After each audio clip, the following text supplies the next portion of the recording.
శ్రీమాత్రే నమ. జయ గురు దత్తాత్రేయ నమ. కన్యారాశి వారికి మార్చి 2వ తారీఖు నుంచి 8వ తారీఖు మధ్యలో జరగబోయే వార ఫలాలు పరిశీలించినప్పుడు ఈ రాశి వారికి ఒక బలమైనటువంటి యోగం ఈ వారంలో ఏర్పడడం జరిగింది. ముఖ్యంగా రవి, ప్రభుత్వ ఉద్యోగానికి కారకుడైనటువంటి రవి 6వ స్థానంలో వృత్తికారకుడు శనితో కలియడం వల్ల ఎవరైతే ఉద్యోగం కొరకు ప్రయత్నం చేస్తున్నారో, లేదంటే ఏదన్నా ప్రభుత్వ కార్యాలయంలో మీ యొక్క పనులు కావాలని ప్రయత్నం చేస్తున్న వారికి అనూహ్యంగా మీకు ఈ వారం ఆ ఫలితం వచ్చే అవకాశం ఉంది.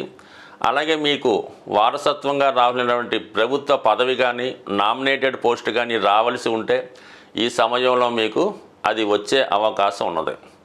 అలాగే దశమ స్థానంలో కుజుడు దిగ్బలుడై ఉండడం వలన వృత్తిలో మార్పుకు కానీ, ప్రమోషన్కి కానీ, లేదా అభివృద్ధికి కానీ చేసే ప్రయత్నాలు చాలా వరకు ఫలించే అవకాశం ఉంది. అయితే వృత్తిలో మీరు చాలా నిజాయితీగా, చాలా స్ట్రిక్ట్గా ఉండడం వలన కొంతమందికి అది ఇబ్బంది కలిగించే అవకాశం ఉంది. కాబట్టి మిమ్మల్ని ఎదగనీయకుండా చాలామంది ప్రయత్నం చేస్తూ ఉంటారు. చాలా వరకు మీకు ఏదైనా పని కావాల్సి వచ్చినప్పుడు నలుగురితో సావకాశంగా రాజీ మార్గంలోనే వెళ్ళిపోవాలి తప్ప, అంటే 10 మందికి ఉపయోగపడే మీరు కొంతమందికి శత్రువులుగా మారకుండా చూసుకుంటే మీ అభివృద్ధి గతంలో కన్నా వేగంగా వచ్చే అవకాశం ఉన్నది. అయితే అనారోగ్యపరంగా మరి కొంతమందికి ఈ సమయంలో కొద్దిపాటి అస్వస్థత ఏర్పడే అవకాశం ఉంది. ముఖ్యంగా ఈ వయోవృద్ధులు లాంటి వాళ్ళు ఎవరైనా కన్యా రాశిలో ఉంటే సుమారుగా ఈ నెల 15వ తారీఖు వరకు ఆరోగ్య విషయంలో కొంత జాగ్రత్త పడటం మంచిది. అలాగే అధికారులతో కానీ, పెద్దవాళ్ళతో కానీ విరోధాలు రాకుండా చూసుకోవాల్సి ఉంటుంది. బట్ విజయం చివరికి మీకు వచ్చినప్పుడు కూడా కొద్దిగా విరోధం కూడా మీకు ఈ సమయంలో రావడం జరుగుతూ అవకాశం ఉంది. ఇక భాగ్యస్థానంలో గురువు, సప్తమ స్థానంలో ఉన్నటువంటి శుక్రుడితో పరివర్తన చెందడం, సప్తమంలో ఉన్నటువంటి శుక్రుడు వక్రగమనంలోకి మారడం వల్ల ముఖ్యంగా ఈ రాశిలో ఉన్నవాడు ఏదైనా వివాహ ప్రయత్నం చేస్తూ ఉంటే, గతంలో మీరు ఏదైనా ఒక వివాహ సంబంధం కొరకు ప్రయత్నం చేసి ఉండి ఏదో కారణం వల్ల అది పెండింగ్ ఉన్నా, వెనక్కి వెళ్ళిపోయినా తిరిగి ఇంకొకసారి ప్రయత్నం చేయడం వల్ల గతంలో వచ్చినట్టు వివాహ సంబంధం కుదిరే అవకాశం ఉంటుంది. కాబట్టి చాలా వరకు దాని మీద ఒక దృష్టి పెట్టండి. అలాగే అనూహ్యంగా ఇప్పటిదాకా మీరు ఏదో ఒక ప్రేమ వివాహం, ఇంకో వివాహం చేసుకుందాం అనుకున్న వాళ్ళు మీ మనసు ఆటోమేటిక్గా మారి పెద్దలు కుదిర్చినటువంటి సాంప్రదాయ వివాహానికి వెళ్ళే అవకాశాలు కూడా అనుకూలంగా ఉండడం జరుగుతుంది. బట్ ఏదైనా వివాహ విషయంలో ఒక మార్పు జరుగుతుంది. అలాగే వివాహ విషయంలో కూడా ఒక నిర్ణయానికి రావడం జరుగుతుంటుంది. కాబట్టి ఏదైనా నిర్ణయం మీకు కంపల్సరీగా తీసుకోవాల్సి ఉంటుంది. ఇక ముఖ్యంగా రాష్ట్రాధిపతిగా ఉన్నటువంటి బుధుడు సప్తమ స్థానంలో నీచపడి శుక్రునితో కలయిక వల్ల నీచభంగ రాజయోగం ఏర్పడడం వల్ల కొద్ది కాలంగా విభేదాలతో సాగుతున్నటువంటి మీ వైవాహిక జీవితం తిరిగి మళ్ళా ఒక గాడిలో పడే అవకాశం ఉంది. ఎవరు ఎంతమంది ఏ విధంగా ప్రయత్నం చేసినా మీరిద్దరూ కూడా ఒక అండర్స్టాండింగ్ వచ్చి సఖ్యతగా మారే అవకాశం ఉంది. అయితే ఇది కొంతమందికి ఇష్టం లేకపోయినా కూడా వ్యక్తిగతంగా మీ అభిప్రాయమే ఇంపార్టెంట్. కాబట్టి మీరు మీ యొక్క శ్రీమతి లేదా మీరు మీ యొక్క భర్త అన్యోన్యంగా ఉండే ప్రయత్నం జరిగే అవకాశం ఉంది. బట్ అయినప్పుడు కూడా కొంతమంది ఏదో విధంగా మిమ్మల్ని విడదీయాలనే ప్రయత్నం చేస్తూ ఉంటారు. దానికోసం ఇతరుల మాట వినకుండా కేవలం ఏదైనా ఇబ్బంది వచ్చినప్పుడు మీరు సంప్రదించుకుంటేనే ప్రతి సమస్య పరిష్కారం అయ్యే అవకాశం ఉంది. ఈ వారం ఈ గ్రహస్థితి పరిశీలించినప్పుడు ప్రతి ఒక్కరికి కూడా ధనం యొక్క అవసరం చాలా ఎక్కువ ఉండడం జరుగుతూ ఉంటుంది. అంటే శుక్రుడు ఈ ఆదివారంలో వక్రించి ఉండడం వల్ల ఇంచుమించుగా కొన్ని రోజుల పాటు వక్రిస్తాడు. అలాగే మిగతా గ్రహాలతో కలియడం వల్ల మనీ ఎక్స్పెండిచరు ప్రతి ఒక్కరికి చాలా ఎక్కువ అవడం జరుగుతూ ఉంటుంది. ఆ ఖర్చుకు తగిన ధనం మీకు రావాలంటే మరి శుక్రుడు వక్రించి ఉండడం వల్ల శుక్రగ్రహానికి అధిదేవత అయినటువంటి లక్ష్మీ అమ్మవారిని మీరు ప్రసన్నం చేసుకోవాల్సి ఉంటుంది. ఆ విధంగా ప్రసన్నం చేసుకోవడానికి సింపుల్ పరిహారం ఏంటంటే, మీకు మీ గృహంలో అవకాశం ఉంటే లక్ష్మీ అమ్మవారి ఫోటోని ఎరుపు రంగు పూలతో అలంకరించవలసి ఉంటుంది.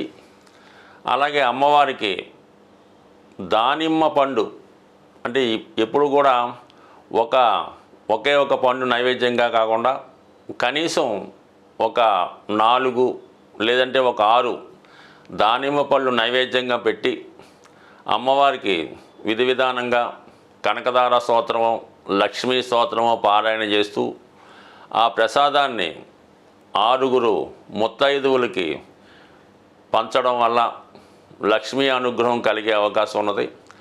దీనితో పాటుగా మరి ఇంట్లో అవకాశం లేని వారు ఏదైనా అమ్మవారి దేవాలయంలో అమ్మవారికి ఈ దానిమ్మ పళ్ళు నైవేద్యంగా సమర్పించడం వల్ల కూడా మీ యొక్క ఆర్థికపరమైనటువంటి సమస్య నుంచి బయటపడే అవకాశం ఉంది. చాలా వరకు ఈ మనీ రొటేషన్ పెరగాలన్నా చాలా వరకు శుక్రవారం రోజు ఏ విధంగా కూడా ఆర్థికపరమైనటువంటి లావాదేవీలు చేయకుండా ఉండడం మంచిది. ముఖ్యంగా ఎంత అవసరమైనా సరే శుక్రవారం రోజు ఈ బంగారాన్ని తాకట్టు పెట్టడం కానీ లేదంటే ధనాన్ని ఎవరికైనా అప్పుగా ఇవ్వడం కానీ ఖర్చు పెట్టడం కానీ చేయకుండా ఆ ఒక్కరోజు నియమంగా పాటించవలసి ఉంటుంది. అలాగని ఫోన్పేలు గూగుల్ పేలు వాడకుండా అంటే మీకు ఎంతైతే బ్యాలెన్స్ గురువారం నైట్ ఉంటుందో అదే బ్యాలెన్సు శనివారం ఉదయం దాకా మెయింటైన్ చేయగలిగితే కంపల్సరిగా కొద్ది వారాల్లోనే మీ యొక్క ఆర్థికపరమైనటువంటి సమస్య పరిష్కారం అవుతుంది. ఈ చిన్న ప్రయత్నం చెప్పడానికి సులువు కానీ చేయడానికి కష్టంగా ఉంటుంది. ఒక్కసారి ఒక 6 వారాలు ప్రయత్నించేయండి. మీలోనే మీకు తెలియకుండా ఒక గొప్ప ధనపరమైన అవకాశాలు రావడం జరుగుతుంది. అలాగే వేరొక పరమైన సమస్య కూడా చాలా వరకు ఈ ధనం గురించి ఈ ధనం నిల్వ గురించి రావడం జరుగుతూ ఉంటుంది. ఎక్కువగా ఈ ఆంజనేయ స్వామి వారికి మంగళవారం రోజు సింధూరంతో పూజించవలసి ఉంటుంది. సో లేదు మనం ఏ టెంపుల్ పక్కన పెట్టుకుంటే మీరు ఏదైనా ఒక కాపరు రాగితో తయారు చేసినటువంటి ఆంజనేయ స్వామి యొక్క విగ్రహాన్ని తీసుకోవడం మంచిది. లేదంటే ఒక కాయిన్ మీద హనుమాన్ బొమ్మ ఉన్నవి మార్కెట్లో దొరుకుతుంటాయి.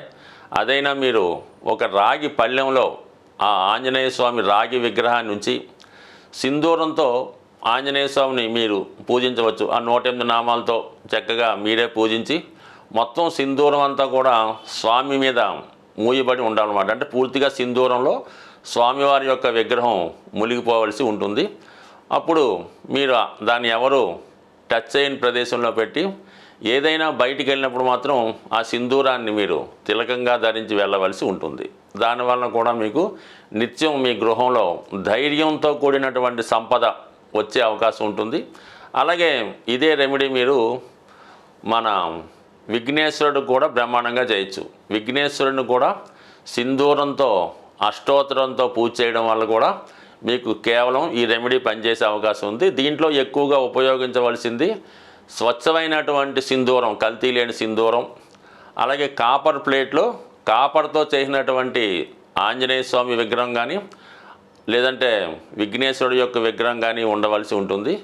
ఈ రెమెడీ చాలామంది ఆచరించి విజయం సాధించడం జరిగింది. కాబట్టి ఏదైనా ఒక రెమెడీ మీరు చేస్తున్నప్పుడు దాని మీద అనేక సందేహాలు రాకుండా మీరు చేస్తున్నటువంటి రెమెడీ ఇతరులకి చెప్పకుండా చేయడం వల్ల దాని ఫలితం చాలా ఎక్కువగా వచ్చే అవకాశం ఉంటుంది. కాబట్టి ఒకసారి ప్రయత్నం చేయడం వల్ల ఆటోమేటిక్గా మీ యొక్క ఆర్థిక సమస్యలు బయటపడతాయి. దానికన్నా ముందు ఆర్థిక సమస్యను ఎదుర్కొనే ధైర్యం రావడం జరుగుతూ ఉంటుంది. అందుకే ధైర్య సాహసే లక్ష్మి అన్నారు. కాబట్టి మరి ధైర్యంతో ఏ పని చేసినా మీకు ఆ కార్యం సిద్ధిస్తుంది. స్వస్తి.